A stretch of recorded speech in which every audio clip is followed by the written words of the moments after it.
Hola, hi, this is Al, your statistics instructor. Let's get to work. In this video, we will discuss numerical summaries for posterior distributions. In our discussion, we will be considering data with a binomial likelihood and priors from the beta distribution family. Okay, let's begin. So, that's the kind of problem we would like to tackle. Okay?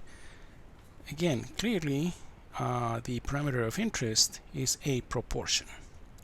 So, let's summarize what we know about this kind of problem. So, parameter pi, a proportion. Our prior, as we said, we are going to be considering beta distributions.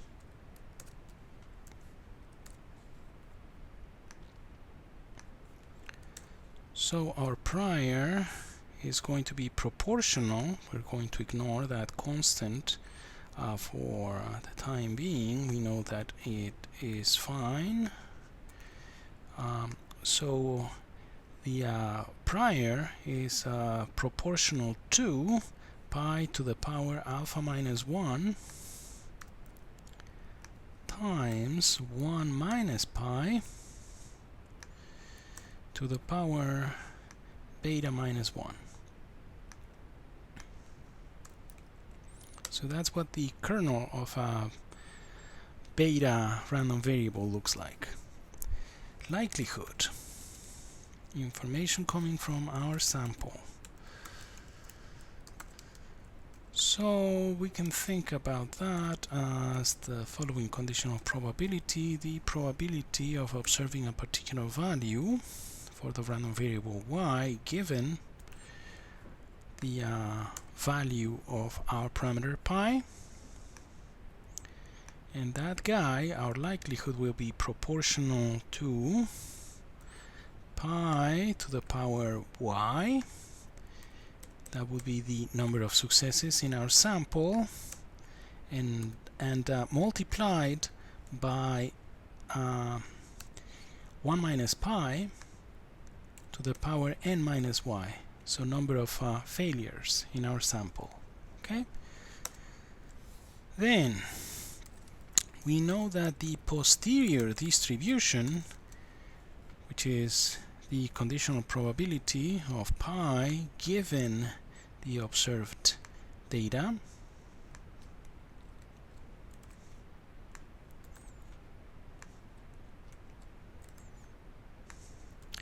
well, this guy will be proportional to the product prior times likelihood, right?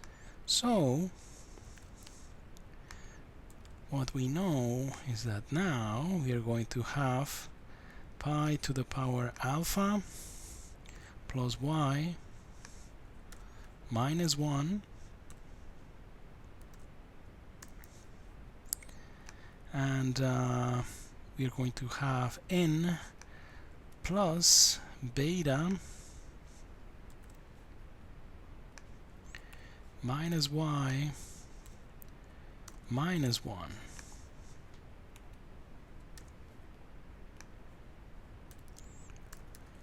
So clearly our posterior distribution, this here, is the kernel of a beta with parameters alpha star equal to alpha plus y, beta star equal to m plus beta minus y, right? So our posterior distribution as a beta distribution with parameters, we're going to be using alpha star to refer to the alpha parameter for our posterior. Clearly alpha, the new alpha is this, right? Alpha plus y, and the new beta, beta star, the beta for our posterior distribution n plus beta minus y. Agreed? Okay, so now, and that's why this guy, right, is the conjugate prior, because the conjugate belongs to the beta distribution family, and the posterior belongs to the same family. So that's one of the features of that's one of the convenient features of conjugate prior, right? That the posterior belongs to the same family as the prior, and computations are easier. Okay. Anyway, so as I was saying, the main goal in this video is talking about numerical measures, right? Numerical summaries for the posterior distribution. The first measure that we are interested in is a measure of center for the posterior distribution. Measures of center. Okay. So the first one that comes to mind is, of course, the expected value. So we are going to be using the posterior mean as a measure of center. Okay. Okay.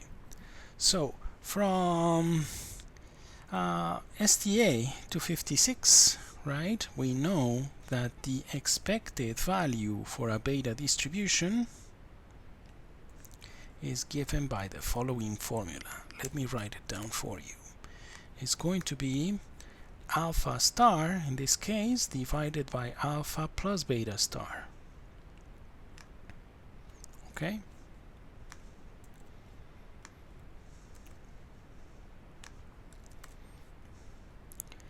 It isn't that hard to show, right? If you have a few minutes later tonight, what you could do is just use the definition of expected value and use the posterior distribution. So just find the posterior mean, the expected value for a beta with parameters alpha star and beta star. That's it. Okay? So now let me write this down in terms of the prior and the information from our sample, right, our likelihood. So this would be the same as the numerator, no problem. Alpha star is just alpha plus y. The denominator, alpha plus y plus n plus beta minus y. Okay, so those clearly, those y's cancel out, and in the end what we're going to have is that the denominator will look a bit nicer. These guys cancel out, plus y minus y, and that's what we end up with. Okay, let me place this guy here, that beta, make it look nicer. Agreed? That would be the posterior mean, meaning the expected value of the posterior. Okay? Okay. Example.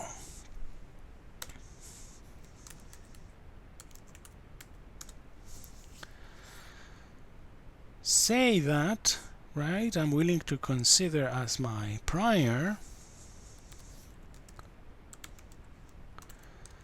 a beta distribution with the following parameters. Alpha is equal to 10 and beta is equal to 40. Okay, so now just let me say something about this. We, in another video, we have already discussed 4 different strategies to select these parameters for our prior distribution, right? Selecting a prior distribution that reflects our knowledge or ignorance about the parameter of interest, okay? So say that using one of those 4 strategies I came up with this. This is the prior that I feel comfortable with. That reflects what I know, what I think I know about the proportion. Okay, so now likelihood.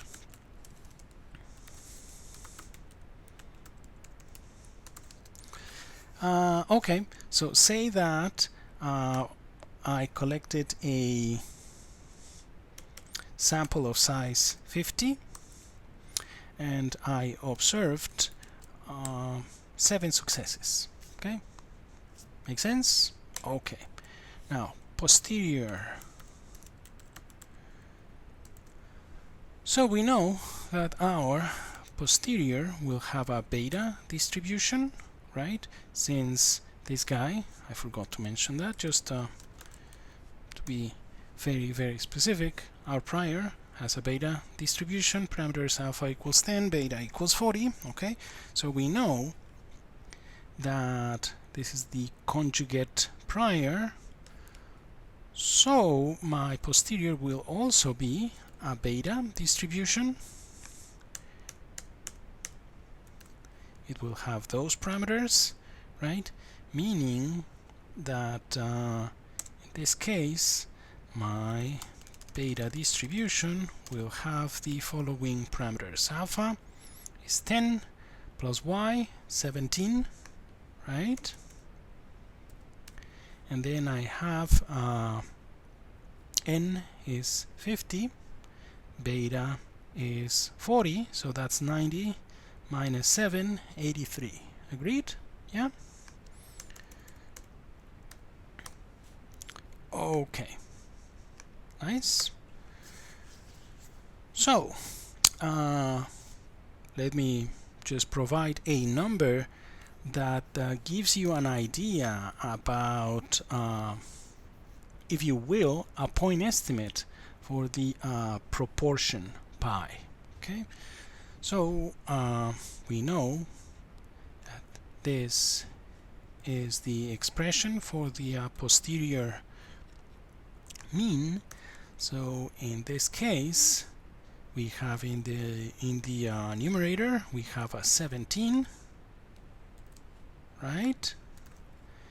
Denominator we have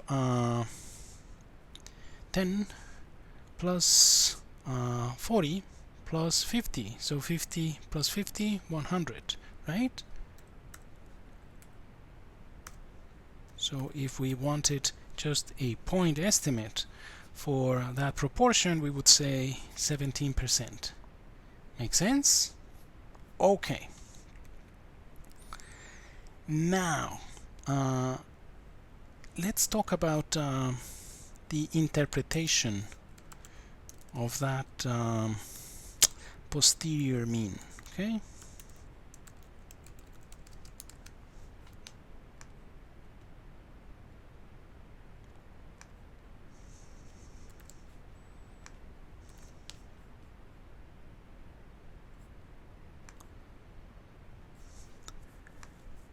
So what I'm going to be doing next is just rewriting this formula, and we're going to see that by doing that we're going to end up with a nice interpretation of what that formula is telling us, right? So first, let me break this down like this. Alpha plus y divided by alpha plus beta plus n is the same as this.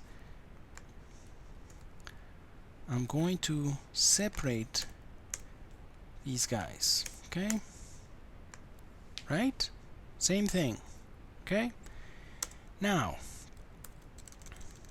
we know that if we have a beta with parameters alpha and beta, the expected value is given by alpha divided by alpha plus beta, right?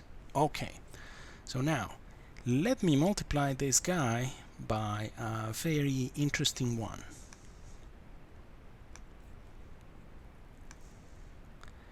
I'm going to multiply that fraction by the following one. Alpha plus beta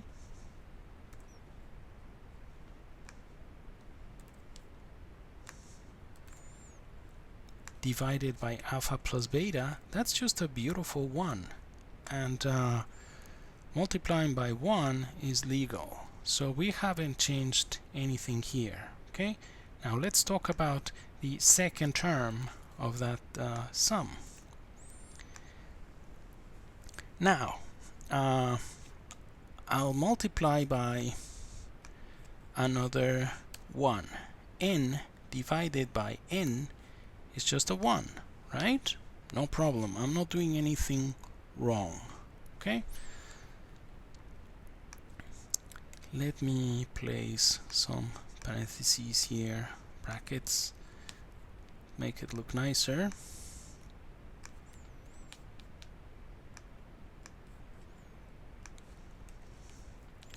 Okay,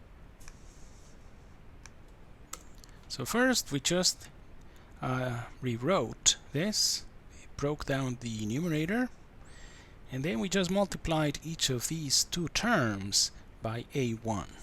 Okay, now let me just re-express that last equation. So you guys agree that I could first multiply by alpha plus beta plus n, and then multiply by alpha plus beta, right? Since when you're multiplying fractions is numerator times numerator, denominator times denominator, I'm just switching these guys, right? So order doesn't matter, right? And I'm going to be doing something similar here.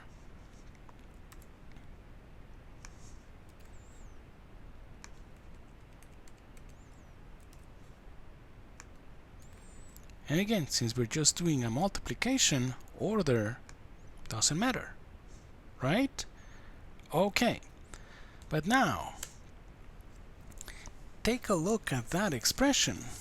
Remember that the expected value of beta random variable with parameters alpha and beta is alpha divided by alpha plus beta. So this guy is your prior mean. Now, if you're talking about a binomial, right?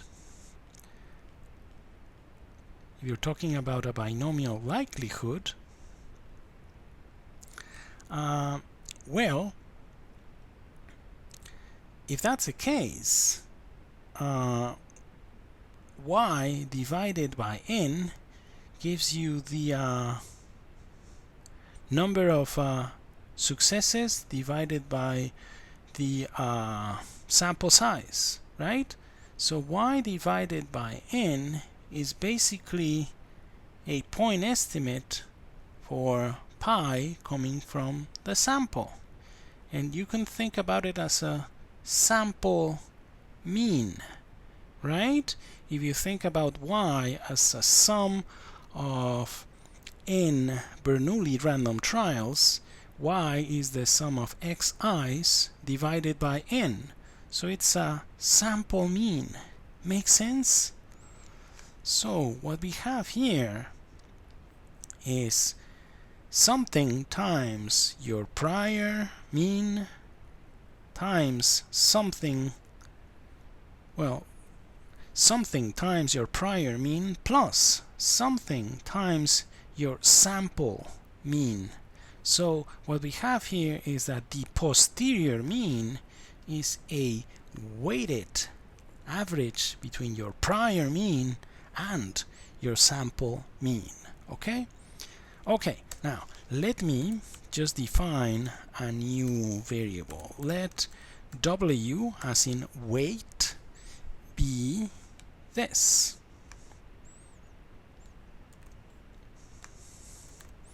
Alpha plus beta divided by alpha plus beta plus n, right?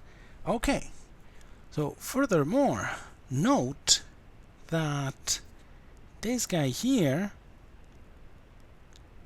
is the same as, if this guy is W, then 1 minus W is this guy.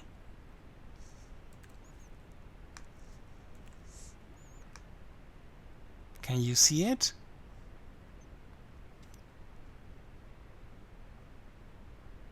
Right? The only thing that if you add these guys up, W plus 1 minus W, that's going to be 1, right? So let me just say this, right? To make it super clear, note that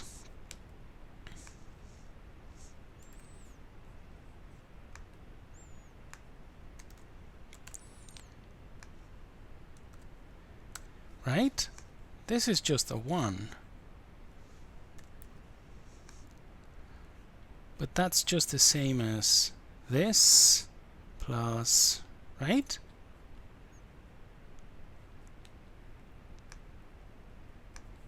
That's the same as, let me break it down into 2 chunks and you'll see it.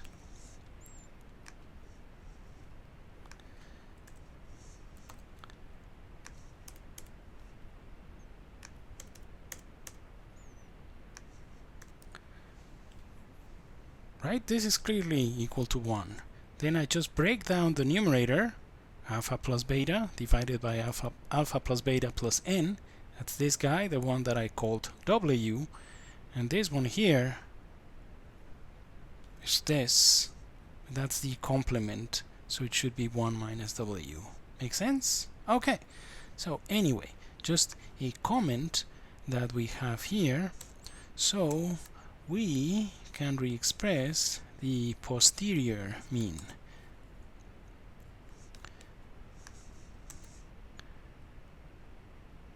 It's just that I want you to clearly see that our posterior mean is just a weighted average between prior mean and sample mean. Okay? So here we are. After we do that, after we introduce that W, we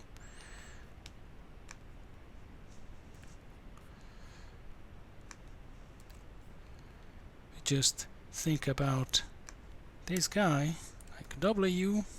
Just think about this guy as a 1 minus W. Bottom line, your posterior mean is a weighted average of your prior mean and your sample mean. Okay? Next, let me just mention that another 2 options for a measure of center, meaning numerical measures for center, would be posterior median and posterior mode. Okay? Okay, but the only one that we are going to be talking in detail here in this video is this, the posterior mean. Okay? Okay. Now, let's talk about measures of variability or spread. Okay?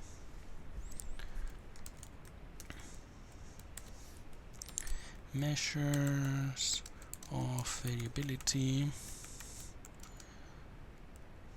or spread. Okay.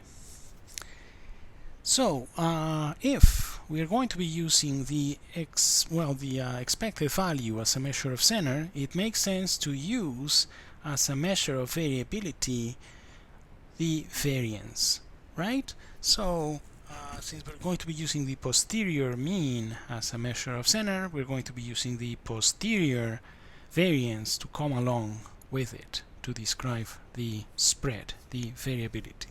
Okay? So posterior variance.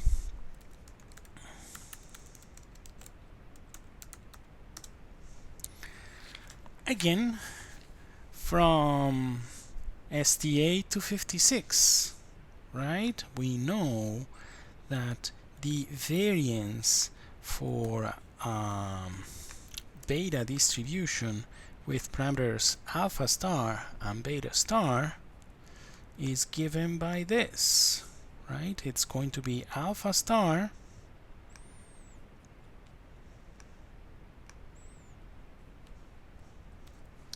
times beta star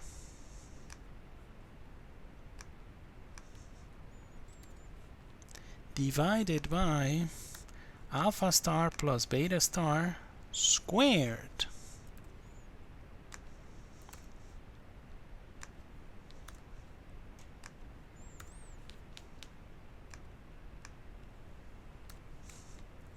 Times alpha plus beta, well, alpha star plus beta star plus 1.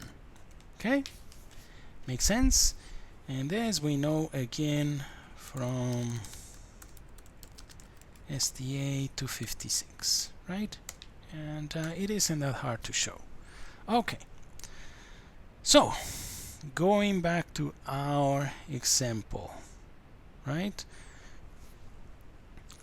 Let's talk about a couple of different priors.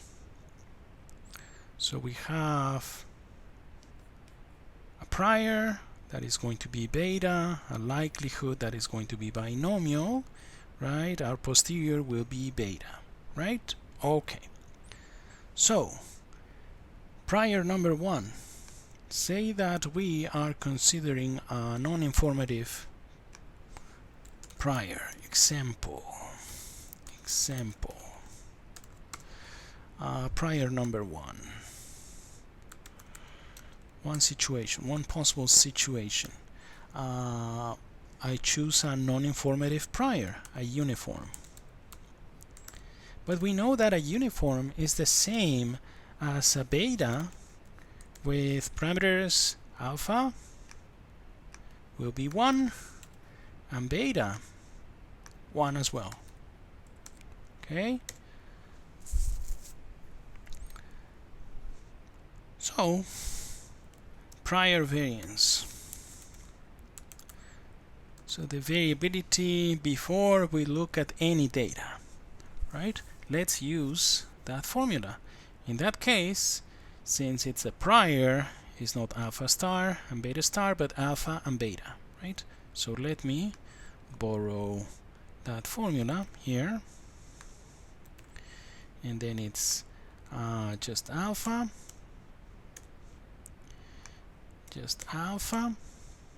Same goes for all these guys, right?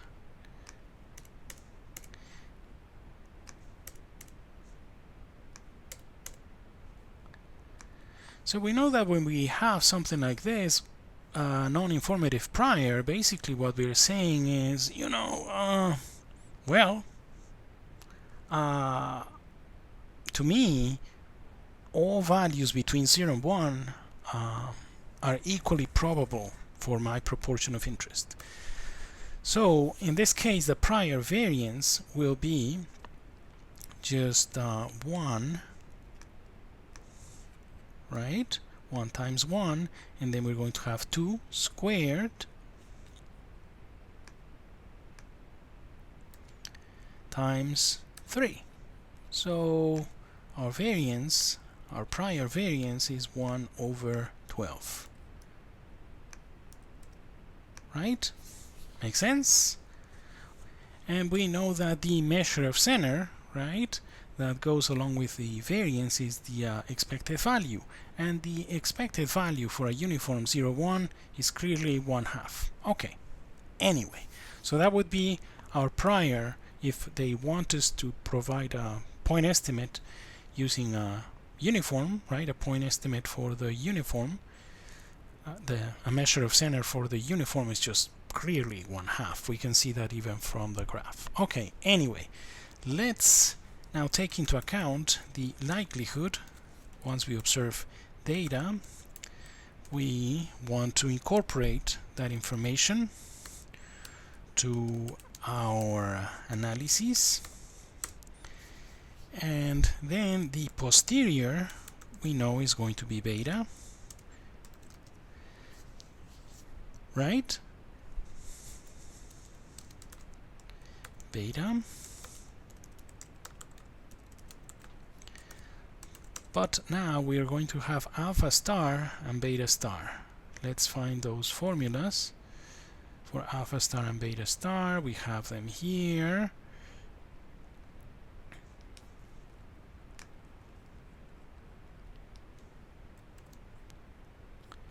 We might as well copy paste these guys, right?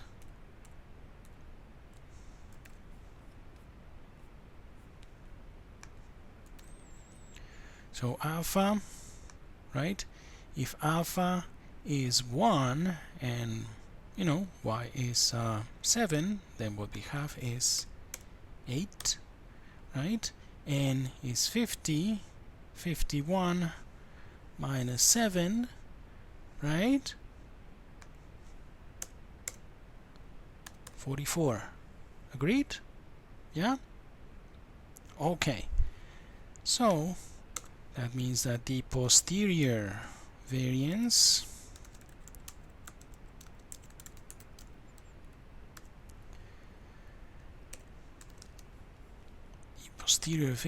would be this guy.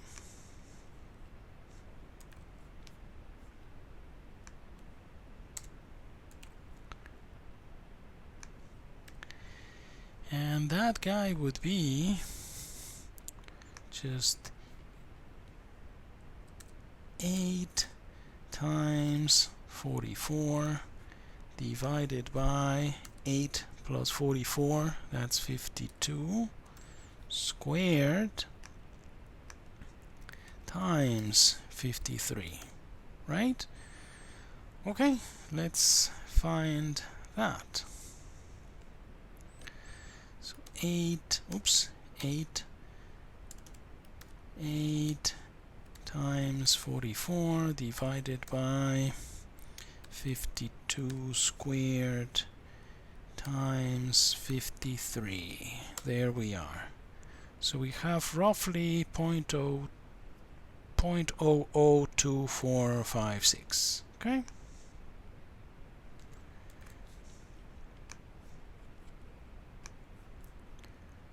Roughly that. Okay? So now note, we started with 1/12. That was our prior variance, right? Our measure of spread of variability with respect to the center of that distribution, or prior distribution, which is the measure of center for the uniform. We said is 1/2, right? And 1/12 would be this. So we can see that we went from 0.08 to 0.002. So the inclusion of this data set, that information coming from our sample, has reduced the variability, right? And we know that if we want to use, the point estimate for as a measure of center, right? The point estimate that we would be using is the posterior mean, right? That's the one that goes with the posterior variance. So now this would be our point estimate, right? Using that prior, roughly 15%, and this would be our measure of variability. So it has decreased, right, from 1/12 to this with respect to the mean of the corresponding distribution. Make sense? Okay.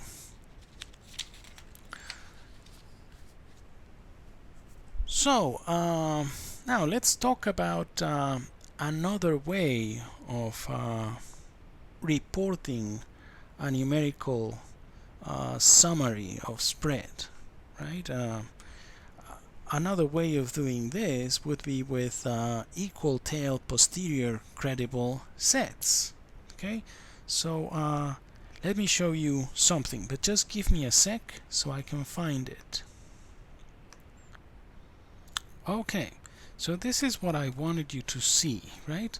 As I was saying, this would be another option to report a numerical summary that gives you an idea of the spread of the variability.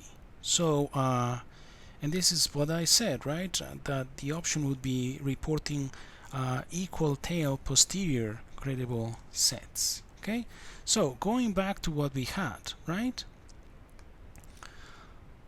So if, for instance, you considered, right, going back to this example that we had here, a prior with alpha equals 10 and beta equals 40, right?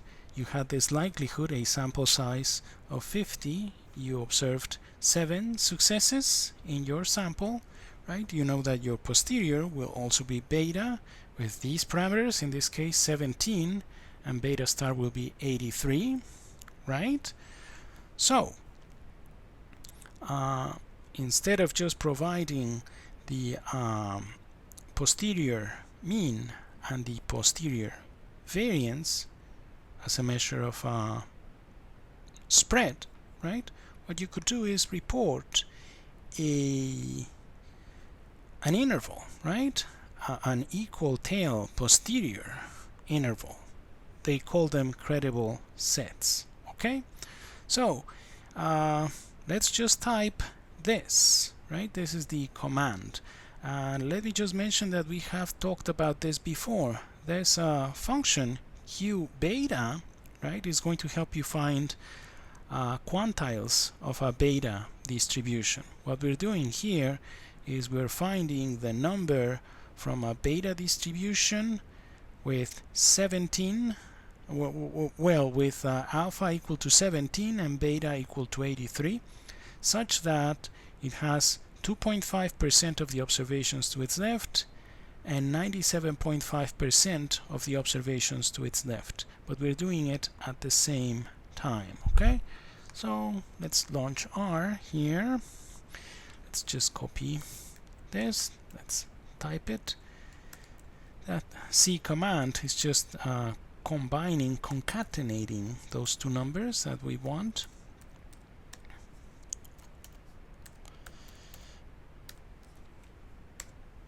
Okay, so that would be another option of a numerical summary, reporting, in this case, a 95% equal tailed posterior probability interval or posterior credible set.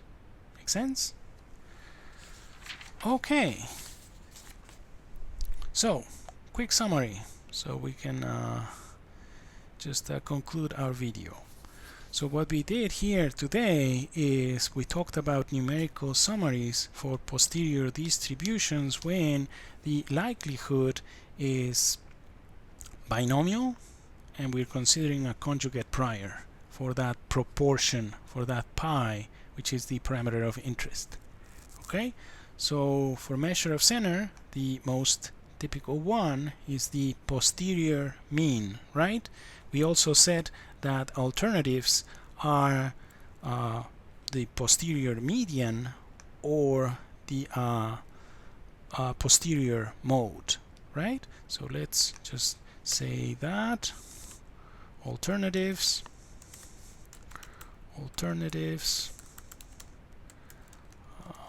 posterior median or posterior mode. Okay, and the mode, remember, is just the highest peak of your posterior distribution. As far as measures of variability go, what we said is, well, since we're going to be talking about the posterior mean as the measure of center, well, the one that goes along with it is the posterior variance. Okay, so we used the formula for posterior mean and for posterior variance for beta distributions to find those numbers. We know that from sta360. And finally, another option that we discussed is reporting equal tail posterior credible sets, or posterior probability intervals. Okay, makes sense? And to do that, you use R and this built-in function Q beta, which is going to give you quantiles of a beta distribution. Okay? Okay, well, that's it. Thank you so much for watching. Please take care and keep working hard. See you next time. Bye.